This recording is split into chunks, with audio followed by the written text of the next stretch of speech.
Paper 2 now. We're on, let me just label this. Oopsies. Sorry about that, my OneNote. Paper 2, TZ1, HL, but helps SL2. So if you want to push yourselves, definitely SL students, check out the questions that are also for you. Some content. Okay, now let's start with question 1. We have, oh sorry, this is paper 2, so calc. You need your calculators, so definitely do this with me. And let's go. Question 1. The following diagram shows a rectangular pentagon inscribed in a circle with center 0, center O, and radius R. The angle AOB is theta. That is this. Okay. And that is measured in radians. The arc AB is 12. So this arc. Okay, find theta. So we're told the arc length is 12, so L, I'm just going to do it right here so it's faster. R theta. And so R is equal to L over theta. Oh, sorry, we're trying to find theta.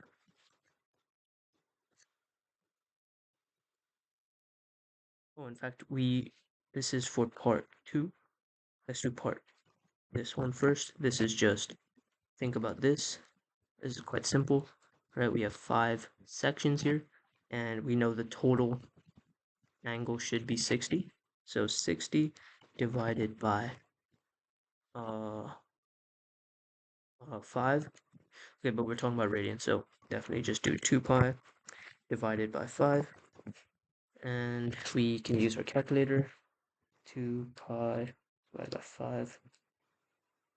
That is 1.26, 3SF. If you're going to put it into decimals, always 3SF. So that's 1.26. Now let's find R L over theta, which is, what is L? 12 divided by 2 pi over 5.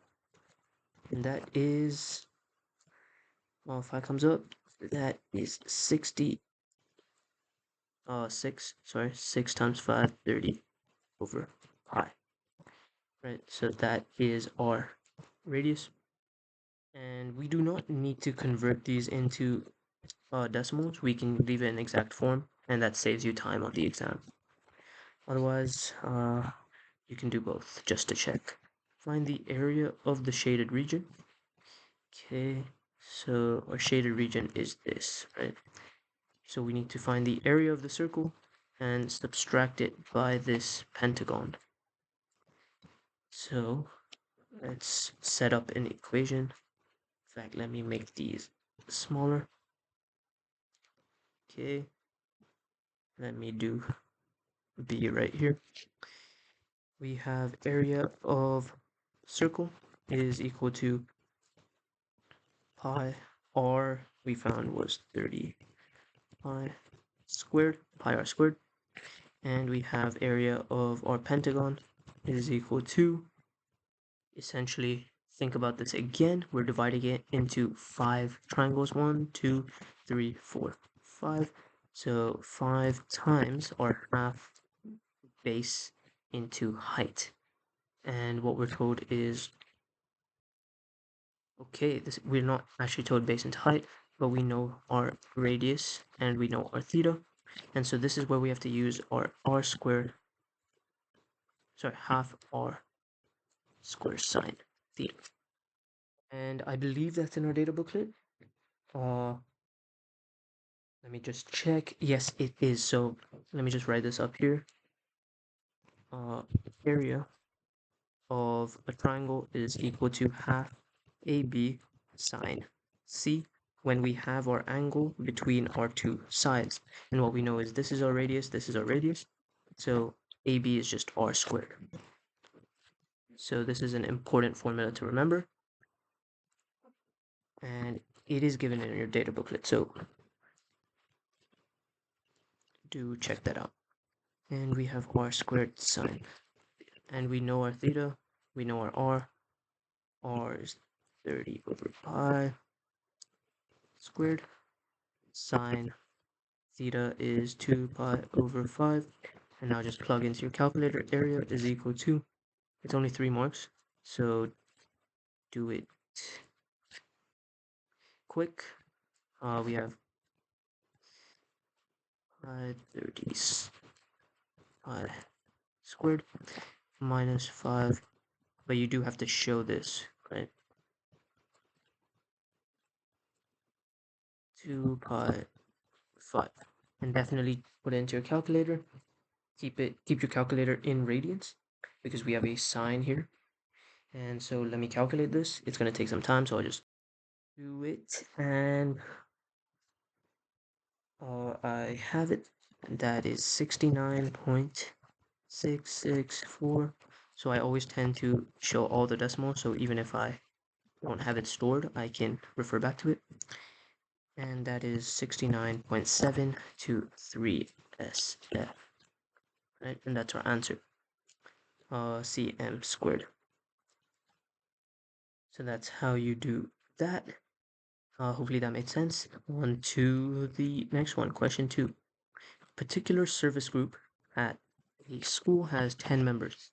The group intends to select a committee of 7, okay, by first choosing a chairperson, a vice chairperson, and a treasurer. Then selects 4 additional members to complete the committee. Determine the number of ways in which this committee can be chosen. So this is permutation combination. This is what many people find tough. But we have a variety. Sometimes we have easy questions that just give us these 4 marks, and sometimes we have really tough questions.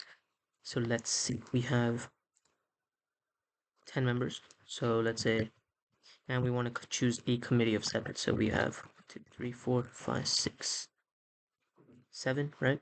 And now we have to reserve these 3 spots and choose a chairperson, vice chairperson, and a treasurer. So now what we do is first select those. Now for the first spot, for our chairperson, we have 10. Then for the next, we have 9. And for the next, we have 8. Right? Because once someone has been chosen, they cannot be chosen again for these other spots. And this is a arrangement question, right? We can arrange these 3 people in any way. And there's different ways of doing this, right? We can say 10C3, we're choosing 3 people, and then we're multiplying it by 3 factorial because these guys can be arranged in 6 different ways, right? We can have 10, 9, 8. We can have 9, 10, 8, 8, 9, 10, and was it 9, 8, 10, 8, 10, 9, and what's the last one? We should have one more 9 at the end, one more 8, and one more 10. So yeah, that is what we were missing. So that is 6 ways, right? 6 ways. So we can do it that way, or we can say 10 times 9 times 8. That is the way I would do it. It's just quicker. And then we could also say 10p3, right? And that is exactly what this is. 10p3 is how can we arrange these 10 people, or how can we choose 10. Okay, let me write this down. How to choose 3, then arrange them, right? That's essentially what this means. Then arrange them. How many ways, right? How many ways to choose 3, then arrange them. And so that's what that means. And I would just use this because it's much faster. So then what we have is this. Let me erase this so it doesn't confuse you guys. Okay.